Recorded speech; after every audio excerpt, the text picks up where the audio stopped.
All right, well, thanks again for joining us and welcome to everyone. Just wanted to say glad to have you today. And we're looking forward to a great panel discussion on social justice led by Dr. Woodard, along with Dr. Lucio and Dr. Dietrich. So thank you very much for joining us. If you have questions, you can drop those in the chat. It's a small enough group. Feel free to unmute and ask if you like, but we'll be monitoring the chat. And before the end of the session, we'll have a link to a survey. If you wouldn't mind giving us your feedback, we appreciate that. And that'll be posted in the chat as well. Without further ado, take it away, Dr. Woodard. Well, thanks everybody for being here, and thanks to our panelists. And I thought what we do is just jump right in. So some of the panelists have kind of prepared some ideas that they'd like to share. So we'll go with some of the pre-planned things, but then also what we'll do is we'll give an opportunity for each of the panelists to just kind of share some ideas. Perhaps they had some things that had not really been formally asked. So one of the first things that I'd like to kick out to all of the presenters, and we've got Dr. Mukherjee here as well, is first, how do you tend to understand the idea of social justice? It's kind of a multi-part question. And then how do you tend to create opportunities for your students to do this in class? So really, what is it? And then how do you effectively create these opportunities for these kind of experiences or discussions in class? And we can kind of just open each one up to each of the panelists. But if you don't feel like answering one of the particular questions, also feel free to take a pass. So we can share that with anybody here on the panel.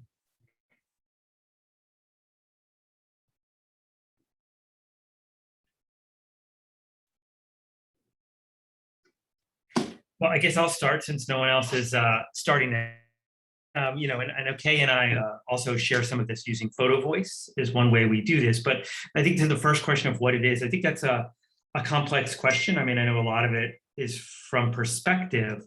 But the other thing I would talk about, and maybe this is sort of the bigger picture, is that I think sometimes our students have a very limited view of it, that it can only be this one thing. And I don't think they understand the full context of what the underlying conditions that cause that are, or create these instances of social justice. So an example would be like environmental justice, is a big one, is that we know our Black and brown communities live in areas where there's a lot more pollution, right?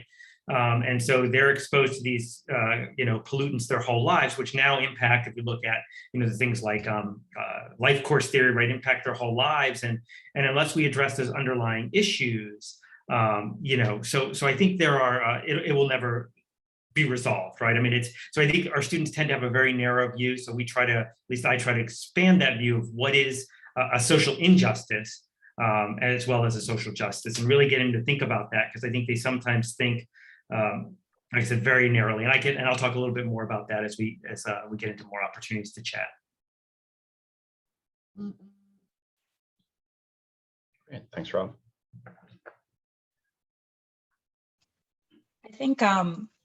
I think they know what justice sort of means in theory as it applies to them. The problem is trying to get them to understand that justice is not necessarily that you treat people exactly like you want to be treated. And I'll explain that, because that usually creates a lot of chaos when I say that. So social justice is about fairness, basically, not equality. And I usually try to tell them that equality comes with fairness, hopefully. But for example, because I work in health, I always give them examples that they can kind of grasp a little better. So if I don't eat apples, because it's not something that my culture likes or has seen or, eats, and I create an entire program, which was done in some cultures, where the staple of the meal is all these American foods, right? And apples and all those things, guess what? I'm treating them equally. I'm giving them the same thing I have, but it doesn't apply to them. That's not what they do. That's not what they're gonna eat, and it's not gonna improve how they do, right? What they eat, what they do. So social justice is not just about being equal, it's about being fair. It's about considering other people's opinions. It's about considering other people's cultures, and most of all, considering their needs and not mine, and not forcing what I want to do on other people and getting them to be fully engaged in the compromise of what is justice, according to everybody that is playing the field.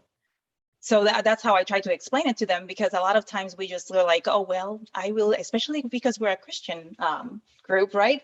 I will treat others like I want to treat myself. Well, I like to spend the time, buying clothing and putting makeup on and all that stuff. And I can't force other people to do that, right? So maybe they don't want that. So it's about you also considering other people's needs and not just your own and your own likes and dislikes. I don't like precisely vanilla ice cream, so don't push it on me. So with basic little things like that, I try to get them to understand in a classroom that you need to ask and you need to be open to different perspectives than yours and be okay with it.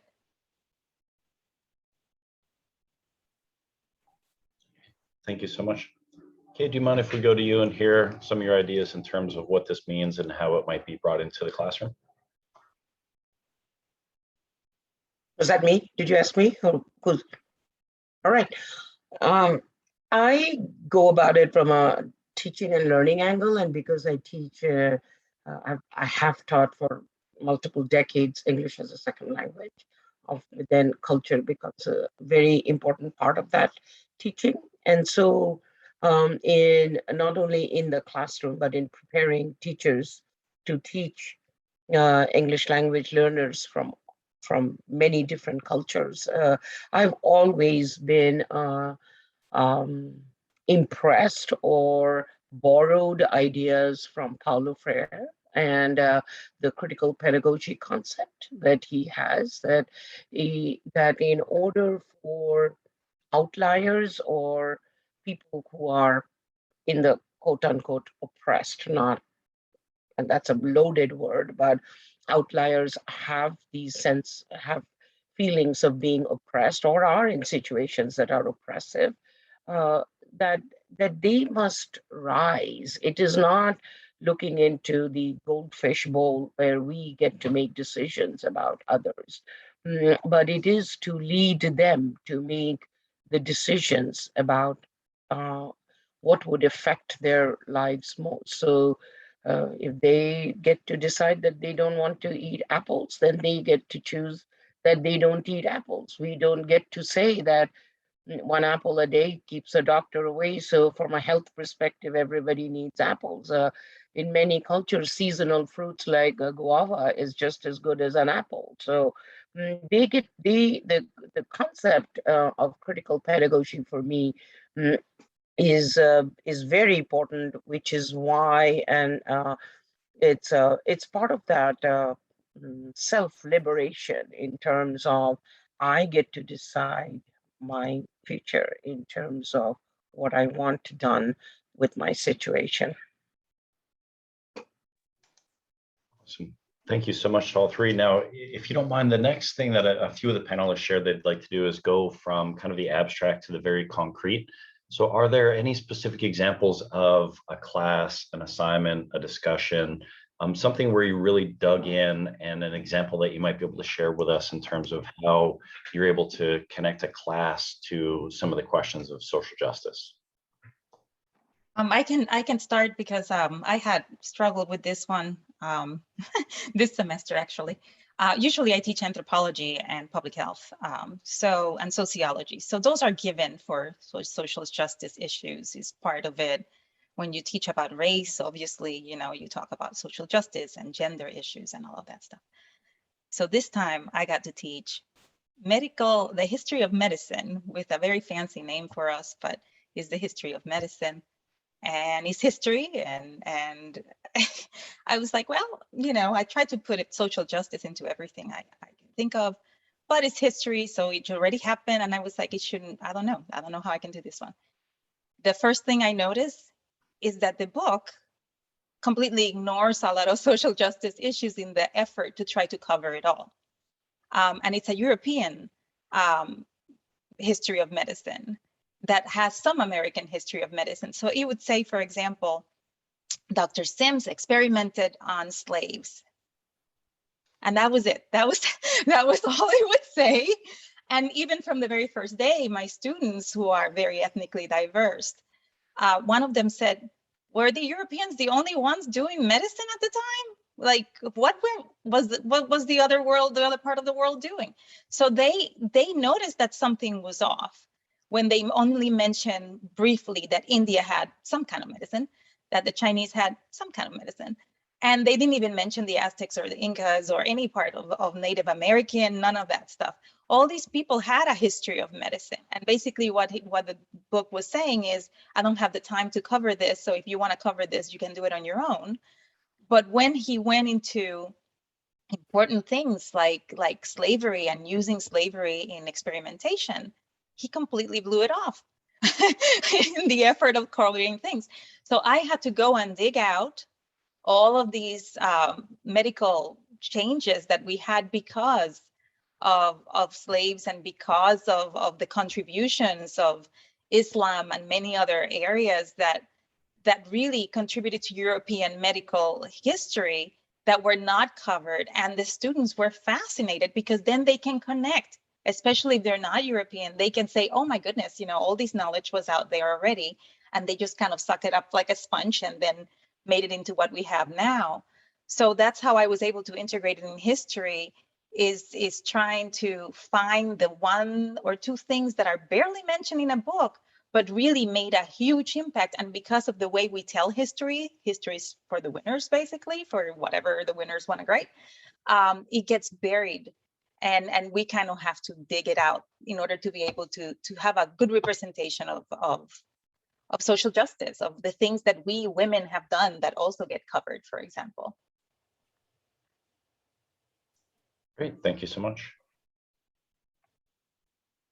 I can pick up this piece on the practical aspect, and I think this is where Rob and I will probably share some things, but he probably has other stuff too. So like I said, one part of a hat that I have worn for many, many years, long before St. Leo, was teaching ESL, being in other countries teaching ESL. So and I myself come from a country that's very, very diverse and where social justice is not necessarily the norm.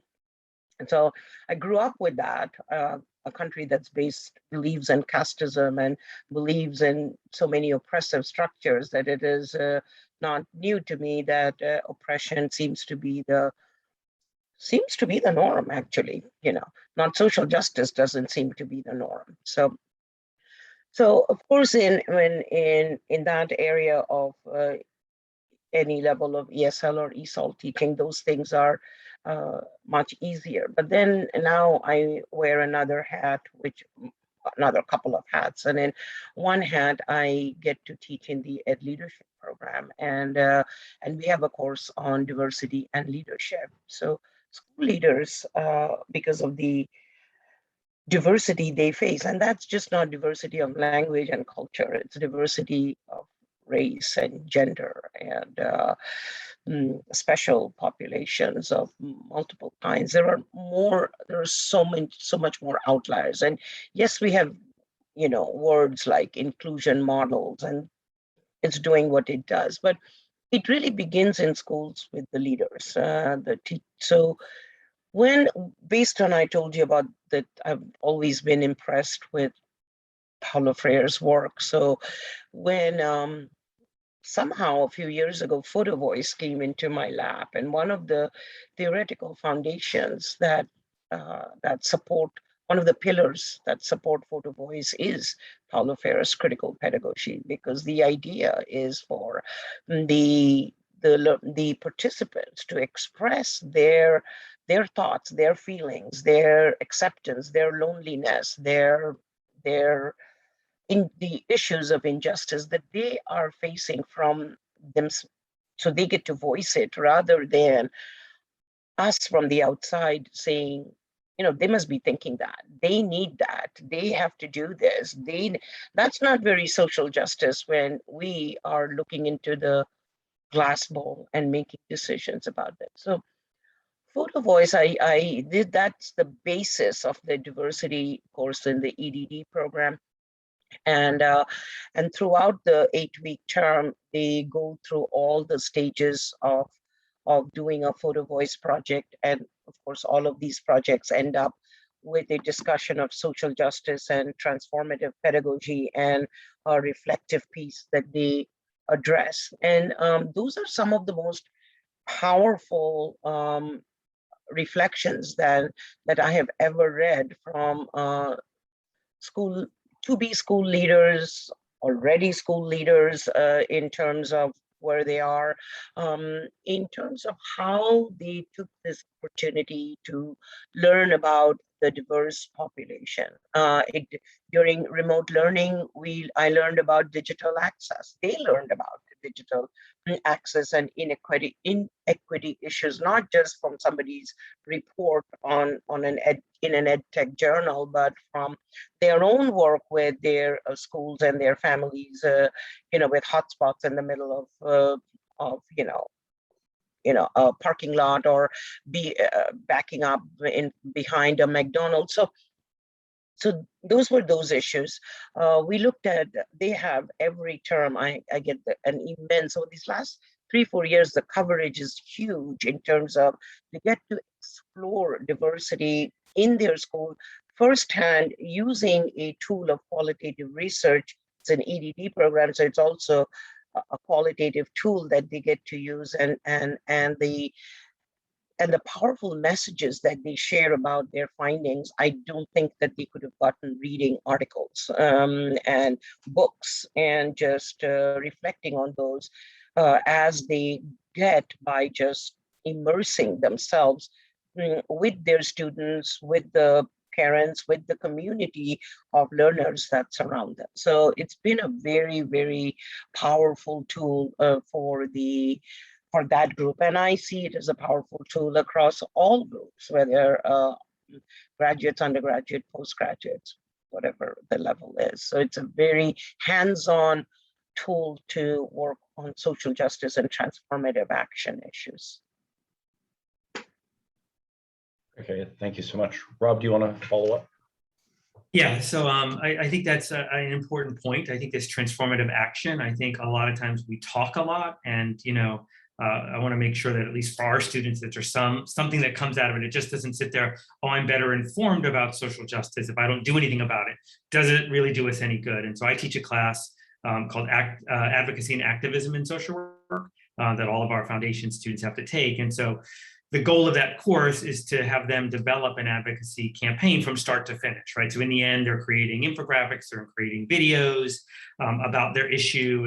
But one of the key assignments is very beginning. The very first assignment they do is a photo voice assignment, where I ask them to go and take a picture of a social injustice in their community. They post it in a discussion post. And then I want students to sort of guess why it's a social injustice, right? Because I think, and so then it sort of morphs more maybe into a photo elicitation type of project. But that's what I was talking about earlier, is I think students really take a simplistic view of social justice in that they think, well, because it's the right thing to do, it's going to change. And so I really want them to think about and critically analyze the underlying up and down the line thinking around that issue. And so I'll use one that everybody will say, and as an example I'll use in class is Walmart, right? Walmart comes into the community and they're this big evil because they don't pay their workers, they don't give them enough hours to get insurance, and they drive small businesses out, right? So that's sort of this idea that they're an injustice to their community because they're taking advantage of the people in the community, they're driving people who want to be entrepreneurs, right? But then the real question is, well, what allows that to happen, right? Walmart doesn't just show up, right? People invite them in, right? The local legislators say, well, we're going to give you a tax break if you come here, right? If they didn't do that, Walmart just wouldn't show up and fight their way in. And so I want students to understand it's not Walmart that isn't going to change it. Walmart's doing what we allow them to do.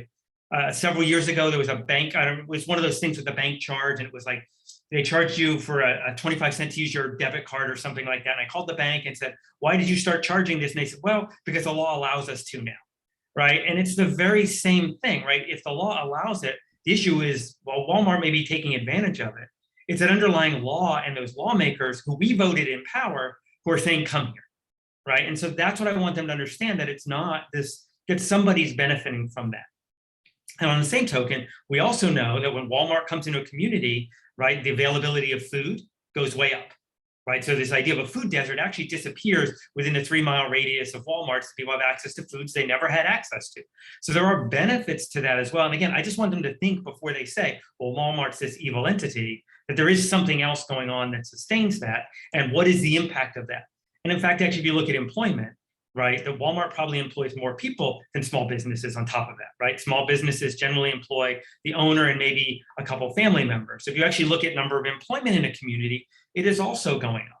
Now, that's not to say they're perfect, but I just want students, before they say this is a social injustice, I want them to tell me why it's a social injustice, and more importantly, what we can do about it, because just talking about it leads us to exactly where we are today.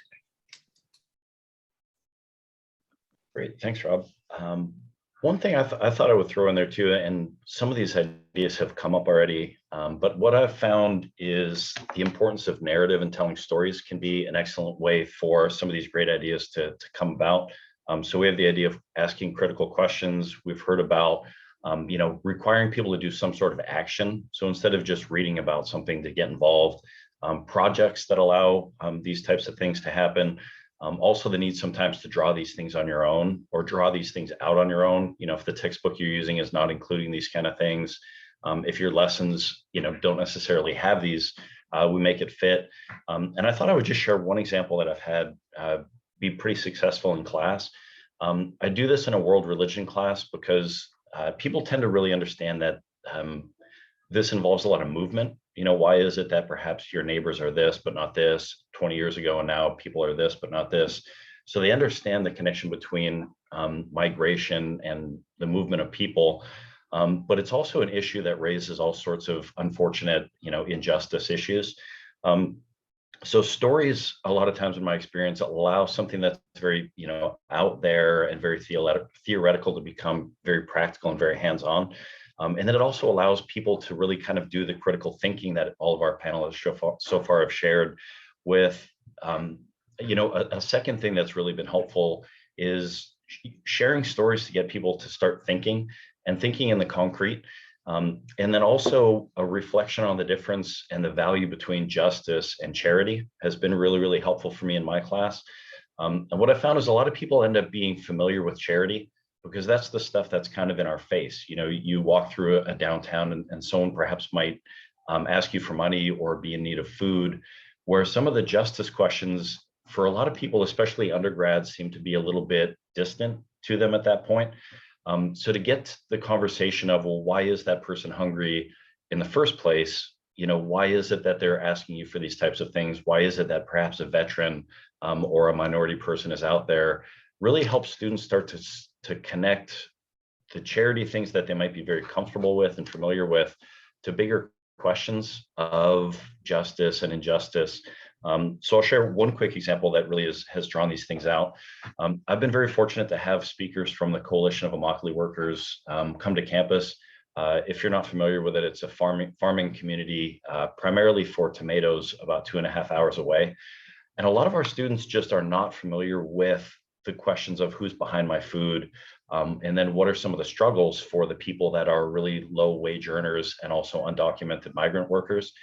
I had a chance about a decade ago now to go to northern Mexico and do interviews with Central American, mostly migrants, who have made their way through almost all of Mexico, and they're right near the Texas border, and they're going to be crossing into Texas, just to ask, why is it that you came? What were some of the experiences that you've had during this journey? And one of them in particular, I'll never be able to get out of my head. It was a guy who left his hometown because of some of the gang activity and violence that were happening in a Central American country. And he mentioned one of his neighbors who was a farmer had his son kidnapped. And the gang was demanding $10,000 US for the return of the son. So the farmer actually sold every single thing that he owned. He sold his entire farm, which was his livelihood, every possession he had, and he went to every single friend, family member, neighbor, and begged them for all the money that they could get. And surprisingly, he was actually able to raise $5,000 US. He sent it to the gang, and what they did in return is they sent half of his son back to him. And it's a story that, a lot of students hear it, and it's shocking in terms of the violence and the sadness of the story. But then it really starts to get people to think about the connection between, well, why is it that some of these people have left places like Honduras and Guatemala and El Salvador? Why is it that they're in this farming town in, South Florida, facing some of these issues? And people get to actually start thinking about, well, what would I do if the community where I lived had such violence, such fear, such threats? So the story ends up being kind of a way to get into some of the questions of charity. What should we be doing on a daily, basis to help people that are struggling with, food insecurity in this community?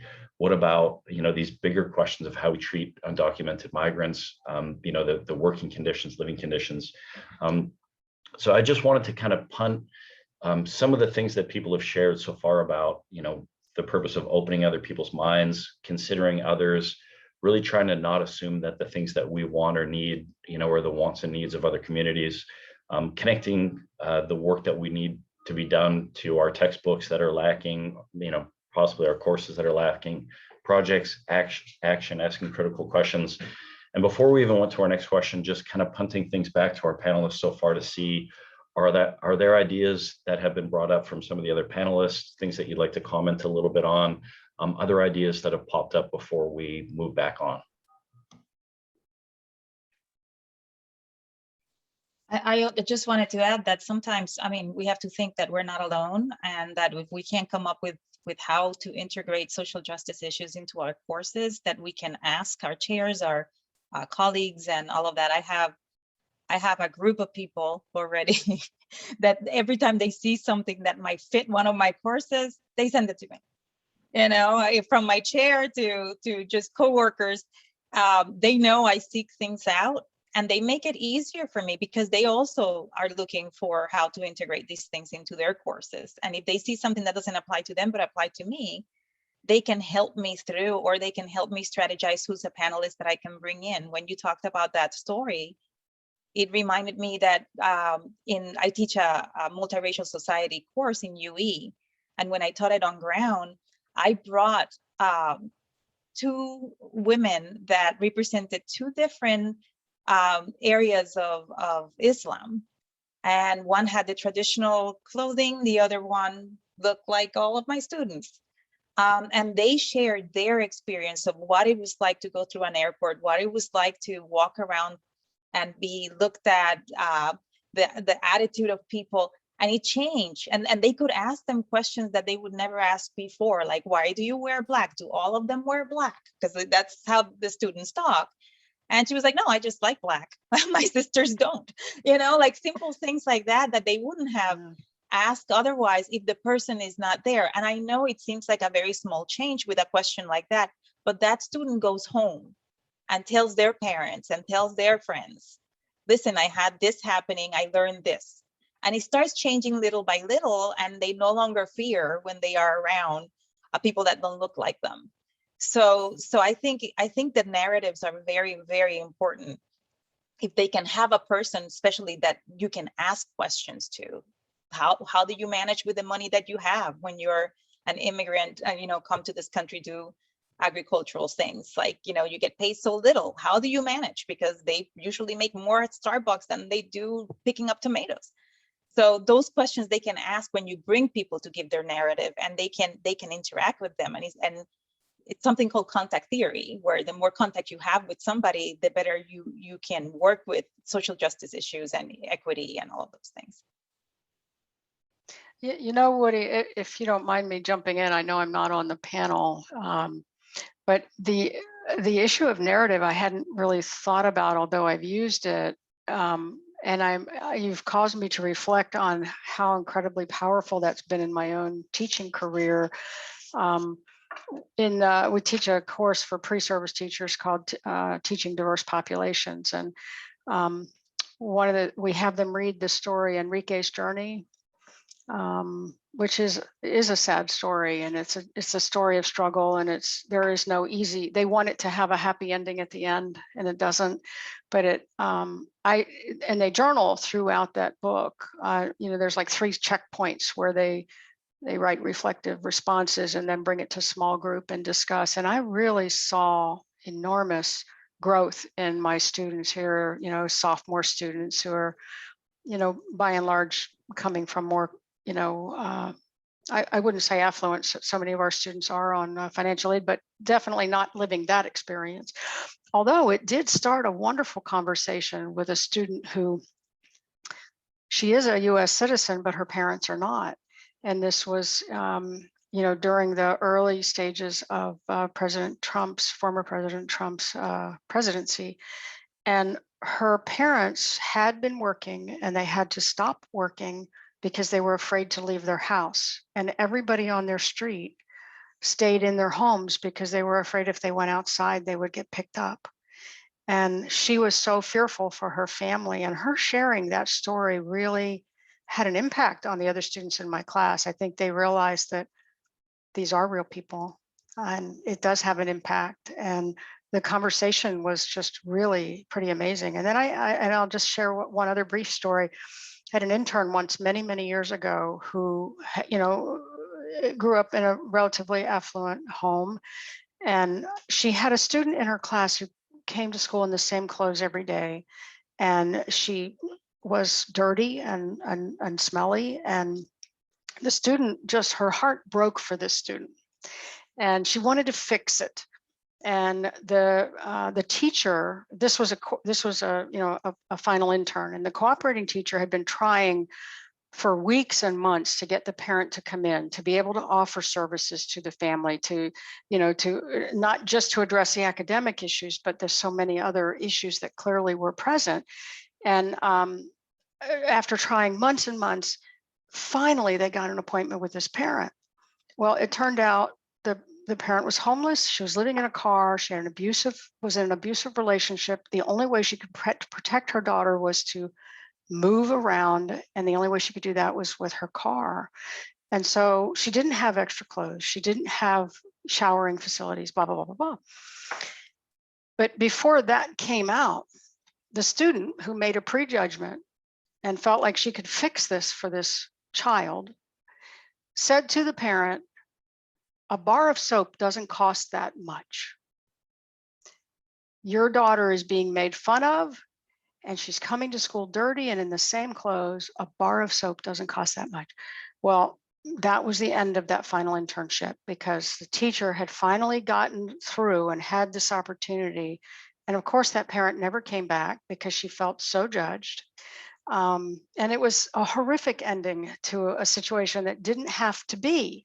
And so I would always tell that story to my students because I wanted them to know, you don't know what you don't know. And you shouldn't make those assumptions.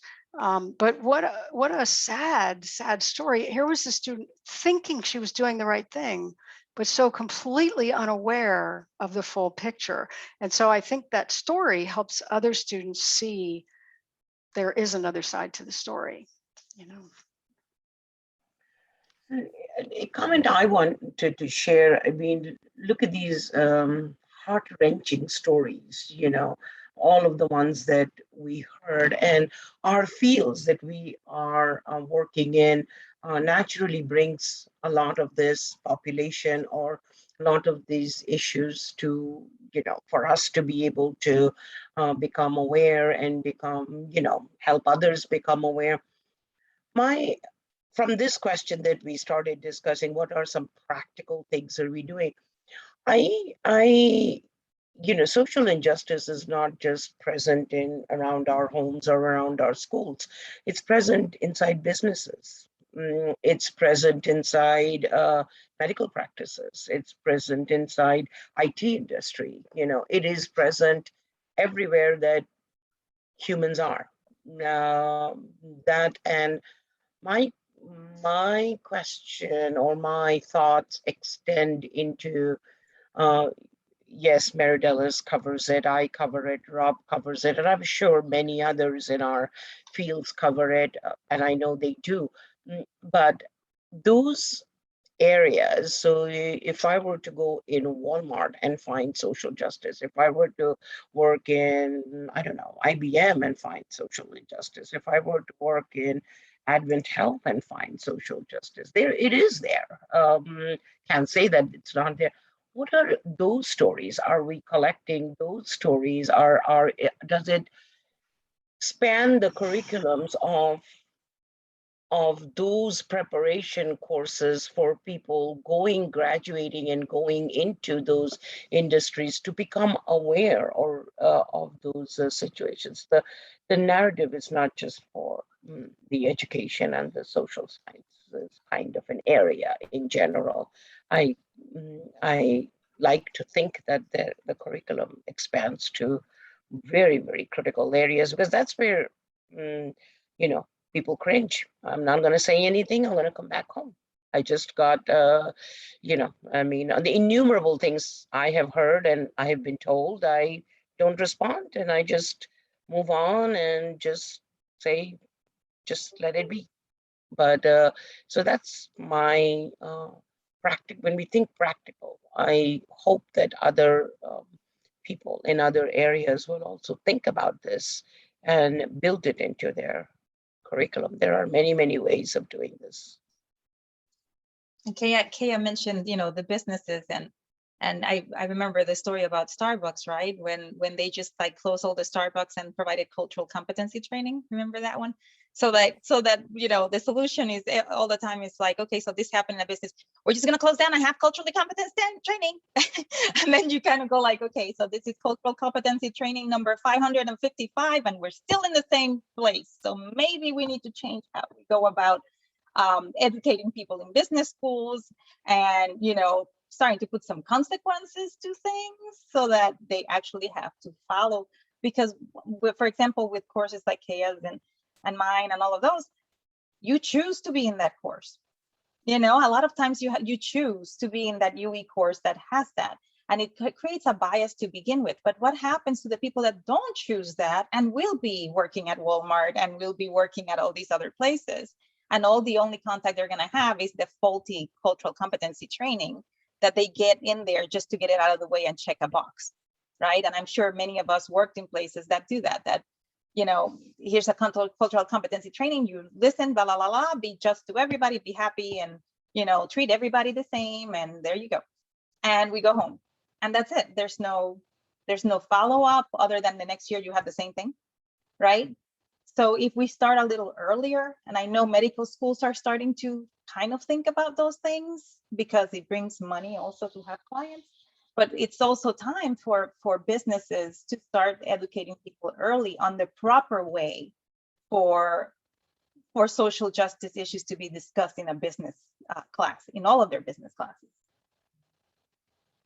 Yeah, So- can I add though as well? I think there's this consequence piece that you talked about, Manny Dalis, that I think is critical.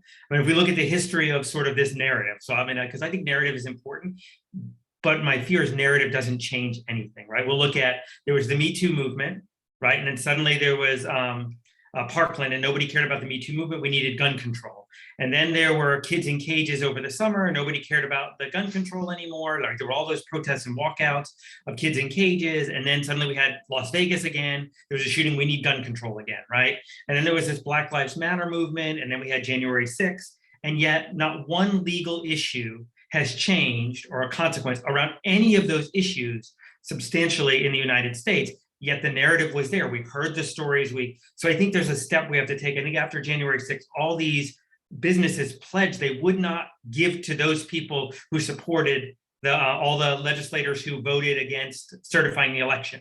Well, every single one of those businesses has contributed to political action committees who now contribute. So they say, well, we're not contributing. But the reality is nothing has changed, right? At Black Lives Matter, all of those businesses said, we support Black Lives Matter. And yet they have done nothing different, right, against how police are being treating, Black and brown communities. So I think a narrative is critical, but if we don't combine it with some sort of consequence in action, whether it's our own dollars, whether it's the people we vote, we end up with a cycle that passes us by and the next issue comes along and we're like, oh, what a great narrative. And I know the Immokalee workers did some really good stuff around Publix and some things like that. But until we take action with our dollars and with our votes, narrative only takes us so far. So I think it's a great awareness, and if we can teach it, but in the bottom line, I mean, it saddens me to see what happened with all the companies that continue to contribute after they promised they wouldn't.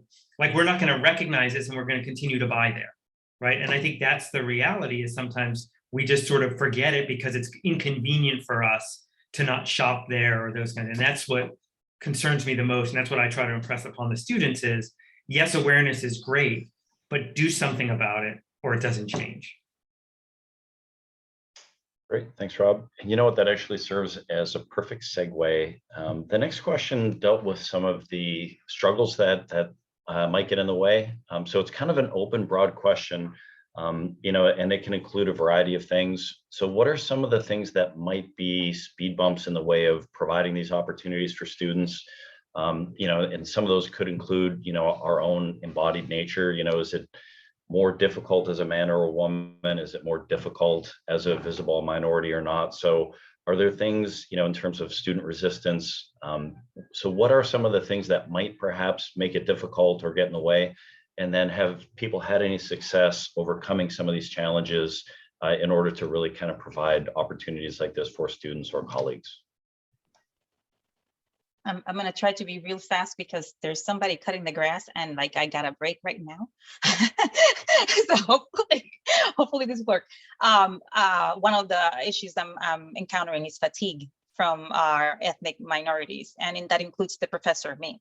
But some of the students that are there too is fatigue, is the idea that I've been trying and struggling to get people to understand my position and my position when it comes to social justice and why I feel this way. And I've been doing this for how many years? And you want me to talk about this in a classroom and do something about it? I am tired, you know, like as minorities, they experience this every single day and they talk about it all the time in their families. So it gets to a point that they're just tired. It's like, what is the point of talking about this again? And we've been talking about it for hundreds of years, right? Generation after generation. And still, we know that until the top moves, we can't, we try to do it alone and we're working on it, but we still need, you know, the people that have the power to listen, and we're tired. And that has been the biggest struggle for me, has been to try to keep them positive. And that's one of the reasons, for example, where many of them decided that they didn't want to vote not in these elections, the past ones. They didn't want to vote because they said, well, I don't feel the difference. I can't, it's just getting worse and worse. And I don't see how this is going to help me. So how do we work with students that in a way they have a point? Well, many of us are tired. You know, many of us are like, okay, well, they get any better. So it's and it is a strategy, and I try to communicate to them. It is a strategy that has worked. You tire people out so that they can't fight anymore. So you have to be the exception, because eventually nothing would have happened if we would have just given up. But it takes a lot of effort to move them from that point to, okay, I'm going to give it a try again, because they just it's overwhelming for the ethnic minorities to carry the burden on their own, and that's how they feel many times. Thank you. And the lawn mowing caused no trouble. Right. Anyone else? So in terms of, you know, roadblocks in the way of doing what we encouraging our students to do. So when I start the class on photo voice, and you know, there's some prep work before they can actually, you know, work with the camera. So in that prep work, if they are not in some capacity, you know, a school administrator yet, like an AP or whatever position, and they require those permissions from their school in order to be able to work with stakeholders in the school, be that students, be that faculty, be that parents. And the premise of photo voice is that when you get to the camera, you don't really need to photograph people, because in order to pursue a topic on acceptance or loneliness, a person's face tells us little. It's not a interview. So the metaphoric images are what we encourage more. So more and more I have seen that, and it's sad that their school administration is unwilling to grant them the permission to do the work. Sometimes, but it's an assignment in the course. And so of course I work around it to make it happen. So I've seen bold and strong students who said, okay, if you're not going to give me permission, I'm not going to, when it comes to that stage, I will not take photographs in the school or use any member, one of any student or any, but I can take photographs around the school, which is not property of the school. And I can still make my point of why this is a problem. Or others have completely abandoned it because they were maybe not bold. They just chose another avenue. And they pointed out that the diversity that they wanted and the issue that they wanted to pursue was the result of the community, and then they worked within the larger community to tie it back. So sometimes in working with, when we have students working on projects that we think would raise their levels of social awareness and social justice and transformative action and get into it, they find, and those encounters with their administration as they report, and of course, we don't encourage any such confrontation, we just back off and do something else, is also shapes them. They realize where they're working and who they're working for. If they question themselves, if that's where they want to continue working, or they should seek employment elsewhere. So there are hurdles. It's not as easy to say, let's go out there and do this. But it also takes encouragement and, without the confrontation, without messing things up, is to, what's the lesson that you learned from that experience? The hurdles are there. So it's not a widely accepted notion in terms of, okay, come and change me, or, change my belief system. It's not that easy. It's a deep culture aspect. Unfortunately, discrimination is a very deep-rooted, deep culture aspect in many cultures of the world, and probably ingrained in most humans in some level or the other. Thank you so much. Rob, we'll go to you. Yeah, I would add that, going back to what you had said earlier about charity, I think sometimes our own profession and our own views can limit us. I think that we think, because we're social workers, I can speak for social work, that we must believe in social justice and we can't be someone who has bias and discrimination. And I think we play a role in some of these perpetuation of these things by giving handouts and not addressing these underlying causes. When we look at, our role in welfare and those kinds of things, and early on taking children, I mean, all of those things, I think we have our own role in perpetuating it, but we don't blame ourselves because we can't, because we're social workers and therefore we must be. And I also think that gives people a pass sometimes to say, well, it's only these people, this group or this political party who can discriminate, and therefore I'm not going to worry about you. And the reality is it's all over and it's pretty rampant. And so I think sometimes our own profession and our own biases get in the way of us seeing things clearly as well. So. Yeah, thanks, Rob. That's a good reminder. Not an easy one, but a very, very good one. So our final question is two-part. And the first part is easy. Is there anything for our panelists that you've wanted to share that has not come up yet? And then second part, if you were going to talk to a colleague who's thinking about throwing some of these things in class, but is maybe on the fence, what's some advice that you might give to a faculty member who's kind of a little bit unsure? Should I wade into some of these waters? Because it can be scary. It can be a little bit intimidating for people. You might offend people by raising some of these questions or problems. So what might you say to a faculty member who's Maybe thinking about doing this is on the fence. And then just an open-ended question, is there anything that you've wanted to share that you have not had a chance to yet?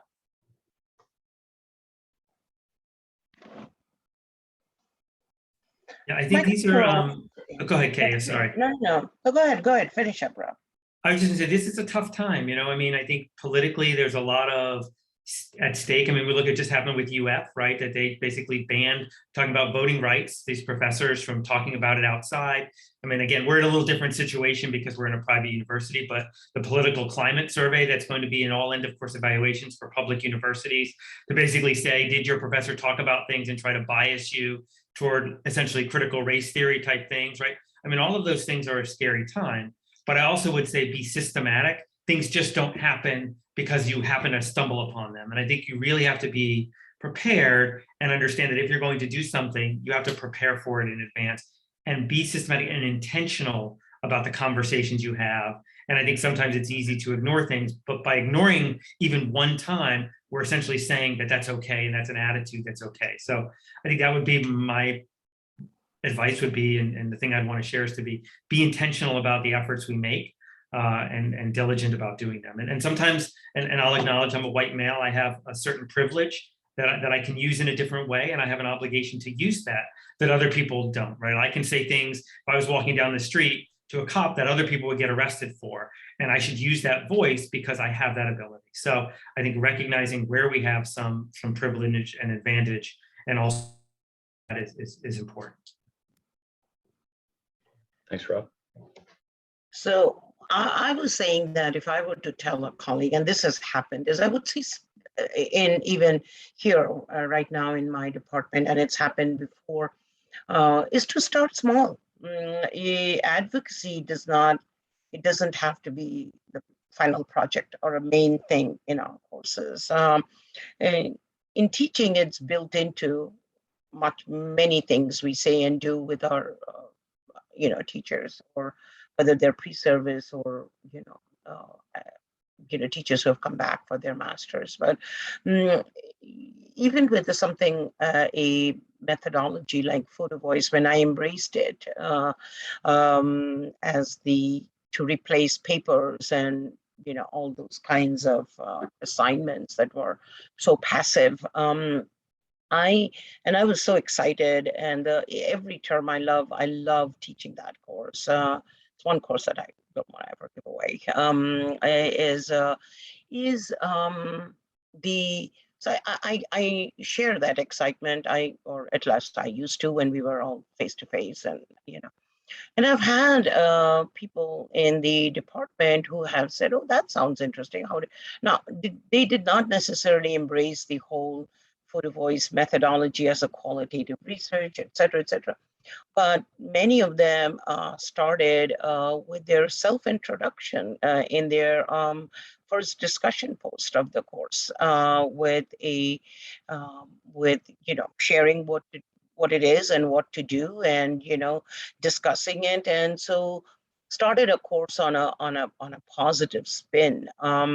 Sometimes it can be done very, very in very small ways, with the goal that you are empowering teachers to empower their students, not just to learn, but we often use that we want to empower them so they can learn, but also learn to express themselves. Many of our ELLs have their languages that are lost. It's taken away from them in the English dominant world, and they're losing so much more with that language. They're losing being able to talk to family members at home, to be able to far away home. I know my daughter is in that situation, even though so now that she's an adult, she says, speak to me, don't speak to me in English, keep speaking to me in our language so I can keep practicing it. So when I get to go back to India, then I can da, da, da, da, da. So I think it can start small, and it doesn't always have to be big things like, major projects that we're kind of discussed here in terms of practical things. I would tell a colleague to, but not forget about it, and let it not just be a theoretical item, that sounds good, but making it more prevalent in your work. Thanks, Kay.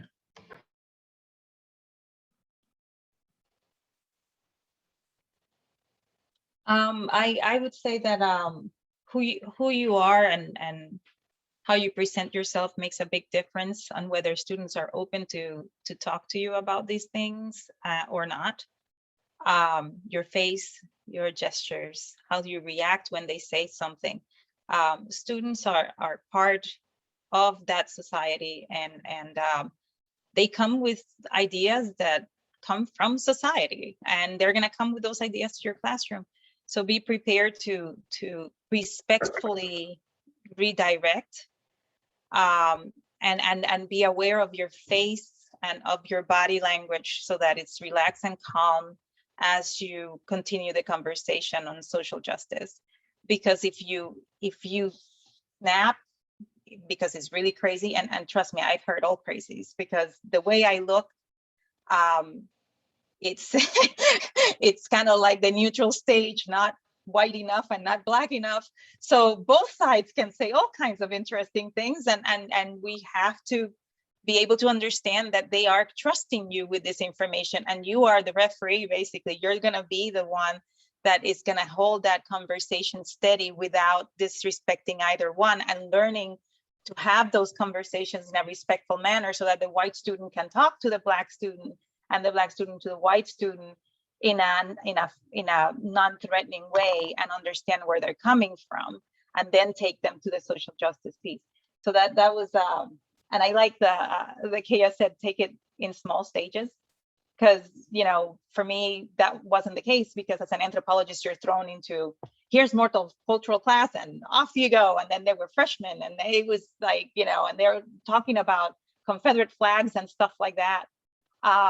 So you don't need to do that, thank God. In most classes you can just start little by little and grow yourself, as part of the integrating social justice into your course. You don't have to start with Confederate flags. I actually encourage you not to start with a Confederate flag. You don't have to go through that trauma. You can start little by little. Great, thank you so much. Well, this almost kind of perfectly fit within the time frame. So I'd like to personally thank the panelists, but then also CTLE for offering this opportunity for people to get together to think about some of the things that we've seen here. The idea that this really is about getting students to kind of open their minds to new ideas, to be open. We may want to start small in different ways. We don't have to kind of create everything overnight, but find small steps that we can bring into class. We learn ourselves also to consider others and teach our students to be aware of the needs and desires and history and sociology of other groups. Sometimes we've seen that we might have to do the work ourselves if our textbooks or our courses aren't kind of naturally open to these ideas. We can actually do, if people remember in the 90s, that idea from Word about make it fit. If you don't remember it, it was just a number that you'd click. If you had a 4-page paper, you'd click and it said, this needs to make it fit to a 7. And then maybe it was just people like me that did this. It would perfectly craft your 4-page paper into a 7. But I've always remembered the idea of make it fit. If this is something that's really relevant and important, no matter what class we're teaching, we could try to make these things fit in there. And it might be our own work through projects, getting students to actually take upon actions, asking critical questions, and really asking people to think deeply and to solve some of these difficult problems that we've got as a culture. And also we've seen the value of asking others. So this might be somebody in your department. It also could just be kind of a colleague or an ally that you get to know in a different department that's able to support you, help you as you struggle through these things. Our community ends up being a great place for us to get some of these, not only teaching ideas, but also the encouragement and the strength. The importance of narrative we've seen sometimes, and also that fatigue can be an issue, and that we do need to rely on other people and ourselves to not fall to those the fatigue and the difficulty as we're doing this stuff. We also had the idea of bias, but also for us to turn that critical lens towards ourselves, to think about some of the ways in which we may be getting in the way. And in addition to that, as we do these types of things, to remain self-aware. simple things like my own voice, my posture, the ways that I'm introducing these topics. And then finally, we've heard several different times today about the importance of listening to the needs of others, to the needs of our students, and then also really providing the example where students realize there is a value in listening to different voices, and I'm going to learn about people and be a better self as I do that. So thank you so much again to our panelists who did a wonderful job prepping for this and sharing great ideas, and then also for the platform. Looks like Candace maybe had a question. First, I just want to thank the panelists. You've made me think of so many things. There were so many times I was wanting to jump in and sitting on my hands because you just made such amazing points and challenged me. I think, what do you want to, I think your last question had something to do with what can we do as professors, or what do we need to consider, or whatever. And I think for me, coming from a place of humility and establishing that value of humility in our classes, where we all have biases and we all make mistakes. And I actually share with my students a couple of life experiences to which to this day I am embarrassed about. And I was that, that young white, not privileged in the sense that I was white, not in the sense of my economic background. But I did not understand. I did not know what I did not know. And I made some mistakes in my early teaching career that I share with my students, because I want them to know they don't have to be that person. They don't, and what impact that has on people. And so I think, and that kind of ties in with the notion of narrative and so many of the other things that you've said. I think that willingness to be vulnerable, in order for our students who have a set mindset about what's justice and what's right and what's, they may not be, they may not think that they're privileged, or they may not think these are important issues or whatever. I think we have to establish a community of humility, of, we don't know what we don't know. And I don't know. I could just run on and on about it, but thank you for sharing all the things that you shared today, and pushing us all a little bit, nudging us in positive directions. Can I say something to Candace, by the way? So that actually, what you said, that you share with your students some of the mistakes. I do that myself, because remember, I wasn't born in this country. I was sort of born in this country, but not really, because Puerto Rico is and it isn't. So I am, but whatever, right? And I had to learn about racism like everybody else coming here. And I made all those mistakes myself on not believing certain things, not understanding certain things. And sharing that with the students really makes it important, because then they know, if you make those mistakes, then it's okay for me to make the mistakes and move on. And if you were able to learn, then I can learn too. And I think that has a lot of value. Well, I can't expect them to admit their mistakes if I can't. Yeah, and for me, it also helps that, because I'm an ethnic minority, they assume that I knew these things. It's like, no, we learned it too. We're part of the system. We grow up in the same system that tells us the same thing that it tells everybody else. So we have to learn on our own too. Yeah, and sometimes we make mistakes coming from a good place. We mean well, and we don't realize, because we don't know what that is to be in a different situation. And so I think also helping them understand that we all make mistakes. And but the question is, do we stay there? And do we expand our understandings?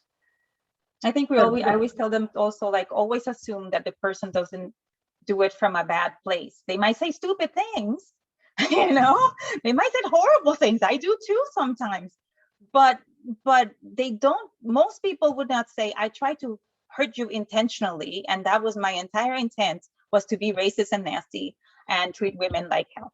That's not usually what people are going for. Now it came out wrong, and a lot of times in the classroom I say, whoops, that came out wrong, and then they just kind of laugh it off and rephrase it, right? What did you really mean? And I assume that you didn't mean it that way, so let's try again. And they do rephrase it properly. So I think a lot of times is learning how to say those things in the proper way, because most people do not want to hurt other people. That's the assumption. Otherwise, we wouldn't have a society. We would have people killing each other 24/7. A small positive note in terms of humility that Candace is talking about and learning from that. As I started today saying that I, of course, grew up in a culture that's full of discrimination and casteism and name it, religion, and nobody really is tolerating anyone else, it seems like. But I also happened to go to parochial school in India most of my life. And as part of that, twice I was, and so I grew up in a system where if you, again, privilege, I belong to the higher caste or whatever that means. I still don't know what that means, but I am. And so I've seen how the workers were treated, the person who worked, the maid servants who worked in our homes or in other homes around me. They had they couldn't sit at the table and eat. They would have separate utensils, and I mean, so you grew up with that, and it seems normal for you that's just the way it is, because not only there's everybody in the community is behaving that way. And then in this parochial school, twice I had the opportunity charity work to meet Mother Teresa, whose entire life was spent, her working life was spent in Calcutta. So twice, as part of projects that we were doing, like all our students participate in so many charity projects. So I too participated twice, and once in 7th and once in 8th grade. I had the opportunity to go to her orphanage, and the leprosy centers were no one's allowed there, just because of the way we would react is not what she wanted. So she took us to the orphanages, and that sense of humility for me, I think, started there. She embraced these children that came out of nowhere. These beggars that she recovered from the streets and offered them food and shelter came from nowhere. And in her conversations that she had with us, we were a small group, she touched us, she blessed us, there's the closest to divinity I ever think I will get to, maybe. I think there was something transformative there in terms of having such people around who showed such selflessness. It is not just about being in the curriculum and talking about it, but it is also trying to live some of it in your life. Nothing like Mother Teresa's even come closest to that. I don't know that's even possible. I think those are in stories unless you've seen someone like her. I think that sense of humility that you talk and you share, that you grew up in a world of mistakes and grew up in a world of discrimination, but it doesn't have to be that way. You can be more accepting because, and I didn't necessarily have a course in social justice. Did two meetings with Mother Teresa change me? Maybe, but also my mother who embraced it. And so it is that. That's why I said we start small and we try to live it each day of my life, of your life, all our lives, Well, that's only when I think that maybe when legislatures will not, for their self-interest, do things, that we make dents in our own societies.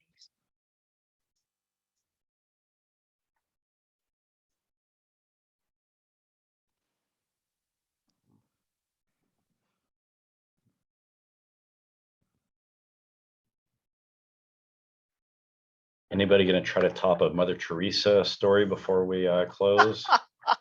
I saved it for the last, and I tell my students, Yeah, and good luck.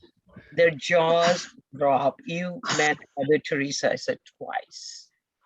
Wow. and to be blessed, hands held, her hand on your head. I cannot tell you how that's the closest to divinity. I don't think I will ever come any closer. So Mine was Peyton Manning. That's as close as I've come to divinity, like American royal family. But, this was wonderful. One of my favorite topics. I'm glad I was invited to be part of this panel, to not only share photo voice, but also share these powerful stories that shape our lives. You all Thank may you. want to think about submitting this for Faculty Development Day. I'd really like to see it have a broader audience. It's really powerful, and I think that, and of course, Faculty Development Day is required, so it's a good chance you'll have a good audience. I mean, they'll have choices, but who wouldn't choose this, right? Thank you. Yeah, that's something to think about. Yeah, and the Definitely. proposal process is so simple. I mean, it's on our website, won't take you half an hour, maybe 45 minutes max from start to finish. It's pretty simple. Yeah, something to think about. Thank you. Yeah. And I like that because that might get us that broader